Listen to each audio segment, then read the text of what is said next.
Assalamualaikum warahmatullahi wabarakatuh. Kembali lagi di channel Dirgam Jepara. Sahabat YouTube, jarang sekali anak-anak kita mengetahui dan menyukai rempah-rempah. Padahal negeri ini memiliki segudang rempah-rempah dan banyak sekali manfaat dari rempah-rempah itu. Ayo perkenalkan sejak dini jenis rempah-rempah dan manfaatnya kepada anak-anak kita. Sebelumnya, like, subscribe, dan komen dulu ya di YouTube channel Dirgam Jepara. Rempah-rempah merupakan bagian tumbuhan yang beraroma atau berasa kuat yang digunakan dalam jumlah kecil di makanan sebagai pengawet atau perisai dalam masakan. Rempah-rempah biasanya dibedakan dengan tanaman lain yang digunakan untuk tujuan yang mirip, seperti tanaman obat, sayuran beraroma, dan buah kering. Yang pertama, kayu manis atau si pengendali gula darah. Seperti rasanya, kayu manis atau cinnamon memang memiliki manfaat yang juga manis. Rempah-rempah ini mengandung cinnamoldehyde, senyawa yang berkontribusi terhadap beragam manfaat kayu manis untuk kesehatan. Kayu manis telah dikenal berkhasiat untuk mengendalikan gula darah. Yang kedua, kunyit. Siapa yang tak kenal rempah-rempah ini? Selalu menjadi andalan dalam penyedap masakan. Kunyit mengandung senyawa yang disebut kurkumin, senyawa yang memiliki efek anti radang. Bahkan diperkirakan khasiat anti radang kurkumin tersebut bisa disandingkan dengan beberapa obat anti radang. Sebagai informasi, peradangan dapat menjadi faktor penyebab dari berbagai kronis. Yang kedua, bawang putih. Menumis tak lengkap rasanya tanpa bawang putih.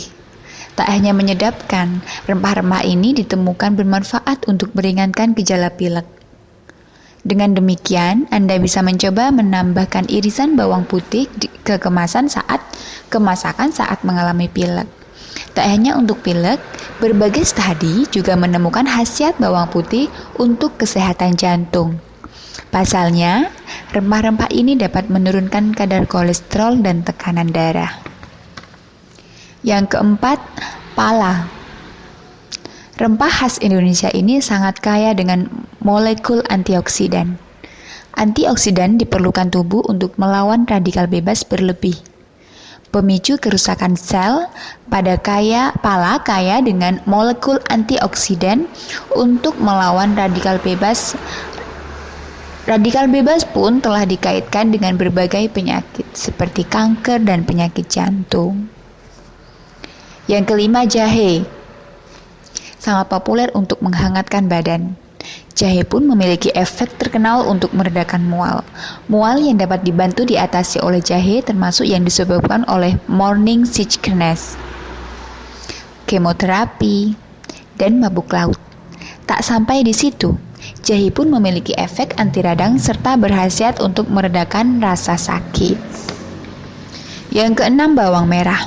Berpotensi untuk melawan sel kanker.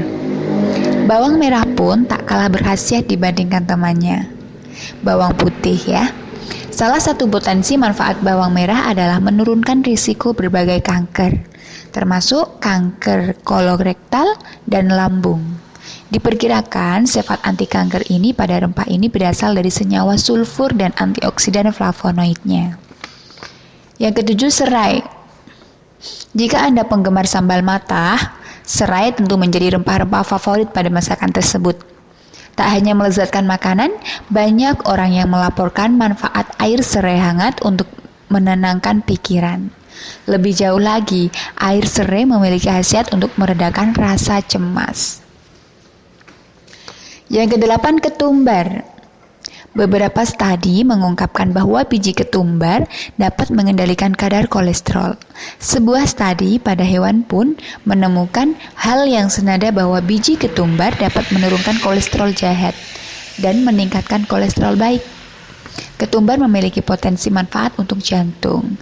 Studi lain pun menemukan ketumbar pada pengontrol tekanan darah, faktor yang juga berpengaruh terhadap kesehatan jantung. Yang kesembilan, cengkeh. Cengkeh telah ditemukan ahli memiliki efek antimikroba. sehingga mampu menghentikan pertumbuhan mikroorganisme termasuk bakteri E. coli. E. coli dapat menjadi penyebab beberapa masalah kesehatan seperti diare, kelelahan, bahkan kematian. Yang ke-10, kepayang atau teluak. Kepayang atau keluak dihasilkan dari pohon bersuku Acariaceae dan telah banyak dijadikan rempah masakan atau bahan makanan di Nusantara. Misalnya, di Jawa keluak dipakai sebagai bumbu dapur masakan yang memberi warna hitam pada rawon, brongkos serta sup konro, sedangkan di tanah Sunda, keluak atau picung ini dijadikan tumisan sedap. Walaupun bikin makanan sedap, bila mentah bijinya sangat beracun karena mengandung asam sianida dalam konsentrasi tinggi dan bila dimakan dalam jumlah tertentu menyebabkan mabuk. Bijinya aman diolah bila telah direbus dan direndam terlebih dahulu. Yang ke-11, kencur. Satu kerabat dengan kunyit. Kencur atau Kaempferia galanga merupakan tumbuhan temu-temuan yang banyak dimanfaatkan sebagai konikum dan stimulan yang aman. Karenanya, kencur sering dijadikan salah satu menu jamu gendong. Diracik bersama beras yang telah dihaluskan, jamu ini bernama beras kencur. Pemakaian kencur pada beberapa makanan Nusantara dipercaya memberikan efek positif pada tubuh, seperti menambah nafsu makan, mengobati infeksi dan peradangan dalam, meningkatkan sistem kekebalan tubuh, mencegah penyakit kanker, memberikan sensasi ketenangan, dan banyak mengandung mineral dan vitamin. Yang ke-12, lengkuas. Masih tergolong temu-temuan. Lengkuas atau laos merupakan jenis rempah yang teksturnya hampir mirip jahe. Hanya saja warnanya lebih terang, kemerahan dan dagingnya agak keras jika dipotong. Lengkuas digunakan dengan cara dimemarkan terlebih dahulu sebelum dicampur dengan masakan. Jenis rempah ini biasanya dipakai untuk masakan bersantan, sayur asam, dan juga tumisan. Yang ke-13, daun salam. Salam tergolong tumbuhan jambu-jambuan yang banyak diambil bagian daunnya sebagai rempah-rempah wajib beberapa masakan Nusantara yang berkuah ya, misalnya kari, soto, sayur lodeh, dan lain-lain. Daun salam memberikan aroma yang harum dan dapat mengurangi bau amis pada makanan berbahan ikan dan seafood. Yang ke-14, lada. Lada atau dikenal sebagai merica merupakan tanaman yang kaya akan kandungan kimia bermanfaat dan bersifat sedikit pahit, pedas, hangat, dan antipiretik. Sebelum Belanda menduduki Nusantara, jenis rempah ini sudah mulai diperjualbelikan sejak ratusan tahun yang lalu. Lada asal Indonesia ini banyak peminatnya, dan sebelum Perang Dunia Kedua meletus, menguasai 80% pangsa dunia, namun seiring permintaan pasar yang cukup pesat, saat ini Indonesia hanya mampu memenuhi 13% permintaan dunia. Yang ke-15, kemiri. Kemiri merupakan tumbuhan yang bijinya dimanfaatkan sebagai sumber minyak dan rempah-rempah. Jenis rempah ini masih sekerabat dengan singkong dan termasuk dalam keluarga kastuban. Dalam perdagangan antar negara, kemiri dikenal sebagai chandleberry. Pohonnya disebut sebagai Vanish tree. Minyak yang diekstrak dari bijinya berguna dalam berbagai industri, misalnya pada industri cat sebagai bahan campuran, pada industri kesehatan sebagai campuran penyubur rambut, dan bahan pelembut kulit lainnya. Demikian 15 jenis rempah-rempah yang saya jelaskan tadi, dan banyak sekali ya jenis rempah-rempah yang ada di Indonesia ini.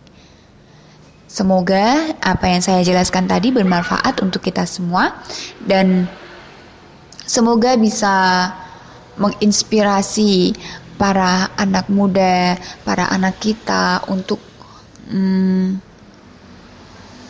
melestarikan rempah-rempah Indonesia.